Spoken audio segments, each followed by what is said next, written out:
welcome, Natalia. Hi, everyone.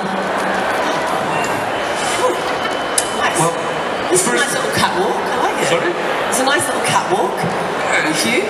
Like one of those RuPaul drag race things. Yeah. It's really nice. The first question I gotta ask, of course, have you ever been to the Netherlands, or is it the first? Yes. Yeah, I've played here with my band. I've got a band called Molotov Jukebox. So I played with them here, and years ago I went when I was interrailing as well. I went to Amsterdam. When I was 18, yeah, I interrailed around there, and I also took my boyfriend for Christmas. I wanted to come in. Yeah. Really? Yeah, it's a great city. Last Christmas? No, like a while back now. And Bob, he said the same thing as a younger person. He also went to Amsterdam for the experience. How was it? How was Amsterdam? I loved it. But I nearly died on your bikes.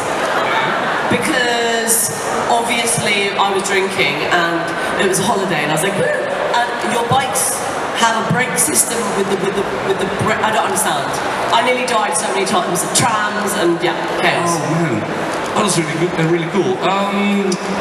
And of course, you're now here in the Netherlands. Is this your first Comic-Con, or probably not? No.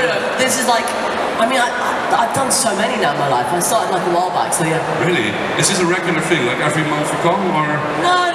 Like it can be maybe 2-3 times a year, something like that. Oh wow, that's insane. And I was curious, you played so many characters in your life. Which one is your favorite? Where should we start? I don't really have favorites. Usually the one I'm doing. So at the moment I'm filming something in Spain, and like whatever I'm doing is my favorite one. Really? Yeah. Because I saw you're a Spanish actress also. Yeah, I'm Spanish. You're Spanish? Yeah. Full Spanish? Well, yeah, both my parents are Spanish, but I was born in London, so. Oh, nice. Yeah, yo hablo un poco español. So. Yeah. But I really saw like 2 years ago, you also did a comedy movie, Te quiero imbécil? Yeah, Te quiero imbécil. Yeah. Imbécil. Yeah, well, close. I'm doing Duolingo, so I can only read it. But how is the switch for you, going from English to Spanish? So I was, at home we only spoke Spanish. Like my family are all Spanish, everyone's Spanish. But I was educated in English, so I find it harder to memorize lines. Just a little bit, like in English I find it very easy to learn lines. I find it hard to know how to act them, but it's easy to learn them. But in Spanish it takes a bit longer. My brain isn't quite, Yeah, it's like a foreign language is Spanish. It's not, because it's kind of my mother tongue, you know what I mean? Like, I feel like I'm Spanish from the waist down, but I'm kind of, my brain is a bit more English. And did you profit from your Spanish roots in any of the roles that you did? Did you? I have no idea, maybe? Yeah? maybe you got something out of it. And I also saw, you were also a theater kid? You were also a theater kid, I saw. You did some theater productions. Yeah, loads, yeah. Will you ever go back to the theater, or will you just stay into the movies? No, I went back in 2019 before the pandemic. I was doing theatre as well. I love it. The thing is, it's quite hard to do theatre, my music, and filming. I had to prioritise like 2 of them, and I prioritised my band and filming for a long time. But now I'm more open doing theatre, but it's really hard. Also, when you do theatre, it's very badly paid. It's an amazing vocation, it feels amazing, but you have to have a bit of savings first to do theatre for a bit. And also it's a bit like being a chef, or like any people that work in entertainment.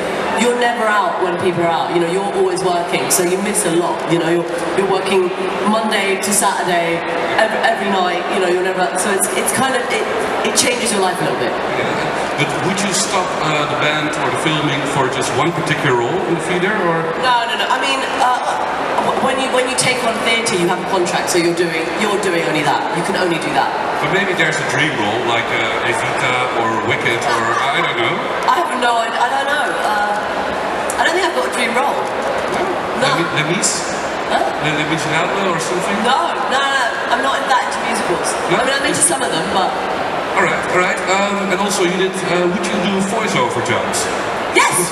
I have recently got a voiceover agent, actually. Really? Yeah. Like on Monday, I went to do my reel, which is a thing that you need to get. and it's like it has kind of different ways that you would speak, and so hopefully I'm going to start doing some voiceover stuff, because I think that's really, I've done a bit this in April, before I got my agent. I did a bit of it just randomly in Spain, and I was like, I really like this, and it's really fun because you can just concentrate only on what your voice is doing. That's it, you can just focus on that. And I've also done some animation, like years ago, to help some students. I did an animation called Fish Witch, and it's really funny and silly and cute, and it's like a couple of minutes, and I had to be like this grumbly witch. It was really fun. But you are a fish witch. Fish witch. That's nice. And can we find it on YouTube or anything? Yeah, so yes. I found it the other day. I was like, oh, this. Oh man, look it up. Because what kind of roles do you want to do with the voiceover then? I have no idea, because it's new territory for me. Right. I really did like the animation though, that was very fun. Oh, So nice. maybe but I'd quite like to do some sexy adverts, like food, that'd be quite good. Oh nice, some food porn just everywhere. Nice. And one last thing about yourself, which I found, you're a big museum fan. I saw on your gram. Museum? Yeah, Well, it's because I've been recently filming in Bilbao, so I've got some family in Bilbao, and the Guggenheim, if you haven't been, is amazing. It is an amazing skyship of architecture, and it's just, even being, like, for me it's like, oof, is the art more beautiful from the outside or inside? It's a great building, so yeah. It's insane. And which painting should they all watch or look out for in the Guggenheim? Oh God, well, there's always a movie exhibition. God, there was a woman that was really good. I'm terrible at names, but there are some beautiful artists. I really like the guy that you walk in and there's just like, there's a room bigger than this, and there's just like mad steel sculptures. I think it's called something about time. Basically, we're all gonna die. I think is what it's saying. A very happy message. Well, let's get to the big roles you've done in your life. Because, of course, Nymphadora Tongs. It's a complicated one, yeah. How was it for you to play the Tongs? Yeah, it was great. I mean, it was so long ago now. But, yeah, from what the bits that I remember from filming were fun. Yeah, that's it. Because everybody here, you all have seen Harry Potter, right? I can spoil for you. Right. Because before I spoil anything for anybody, because the ending, it was the only moment in Harry Potter that made me cry. Seeing you, with Lupin. It was. No, I got really upset when is it Dobby when he dies? That's the bit that made me most upset. Yeah. Yeah. Because he was just an innocent, lovely thing. And it's like, why is, you know. But were you into Harry Potter yourself? Sorry? Were you into Harry Potter yourself? No, not till I got the job. Before that I didn't understand what it was, or I thought it was a kid's book, I didn't really get it. And then I got into the world and I read all the books and I became a big fan. Well, who's your favourite character from Harry Potter? I like Bellatrix a lot. I like her a lot. I like Professor Trelawney. Am I saying this right? Emma Thompson's character. I love her kind of batshit crazy, amazing, eccentric teacher. Well, but if you were to play one other character in the Harry Potter Wizard Universe, or Wizard World, sorry, which one would you play? That one, definitely. Definitely? Yeah. Not Bellatrix? I mean, it's hard because Bellatrix is a villain and it's really fun playing villains. Yeah. So it depends on the day. I'd have to be asked on the day. Have you ever played a villain? Yes, in John Wick, I'm a villain. Oh really? I haven't seen it, so I was going to ask some questions about it, but you were the villain in John Wick? Yeah, she's not. I mean, she's the head of the Roma, like the matriarchal head of the Roma clan, and she wants to, wreak revenge on vengeance because her father's been killed. She's not a very nice person, do you know what I mean? Like, she kills people. I would be shitting balls if I were standing face to face with John Wick. How's that for you? No, she doesn't, because she's in control of the scene. Oh, really? Because how is it filming with Keanu Reeves then? It was lovely. He was lovely. All the team are lovely. They all know each other. Yeah. So that thing people always like, oh, it's like being in a family, but it really was because they work together a lot of times, and there's a lot of love for each other and respect on set. So it's great. So you were welcomed instantly. 100%. Like big warm arms, especially by the director Chad. He was such a lovely man. Like I got there and he wanted to show me all the studios. I got to meet the dogs. He was just really welcoming. Which is, I was a small character, so he didn't need to do that, but he took the time to do it. Nice. And this is the most violent movie you've ever done, right, John Wick? No, I can't. No, you don't? No, I did Origin for YouTube, and I did a lot of fight scenes in that. like a lot. In John Wick 4, I don't do any fight scenes. So for me, Origin was much more. That was more of a challenge for me. Do you like the fight scenes, making them?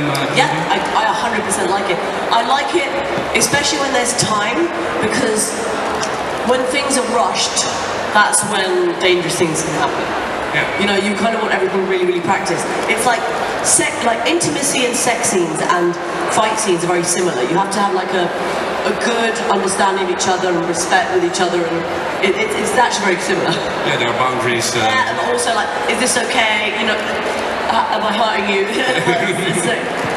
Oh, that's really cool. Well, back to Harry Potter then, because I also heard you probably also heard it. There's going to be a reboot on HBO. Yes, I heard. Yeah. Is there anybody that could play the role of Tonks right now that you're like? God, I haven't even thought about that. I'm sure there's many people that could do it. Oh, thanks. Would you do it again if they were? I'm too old for that. I'm too old for that shit now. Tonks is definitely like a younger. She's like meant to be like early 20s. There's no way. But I'd like to be a teacher. Maybe they can give me a job as a teacher now. Yeah, you would. That'd be quite cool. You would do a cameo if they were tested. Yeah. I mean, I would definitely be a teacher if they asked me. But how is it for you seeing very soon, in like 2 or 3 years, somebody else play Tonks, the iconic character? I mean, look, I don't own Tonks. Like, Tonks is its own thing, you know? Like, it's a bit like, I mean, it's very, very different, but, you know, in theatre there's, you know, let's say you're doing Shakespeare. No one owns being Desdemona or Othello. It's a book, you know, it's a story. Fair enough. And then, of course, Game of Thrones.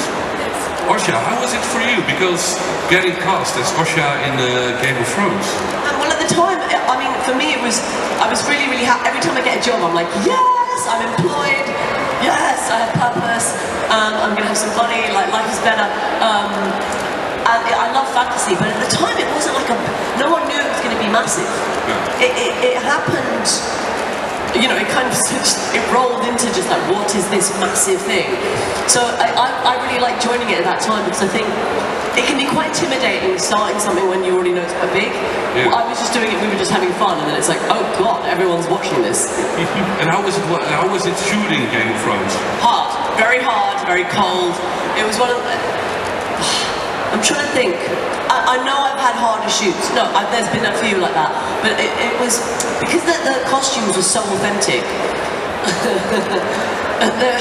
they didn't protect much against the, you know, Northern Irish rain and winter.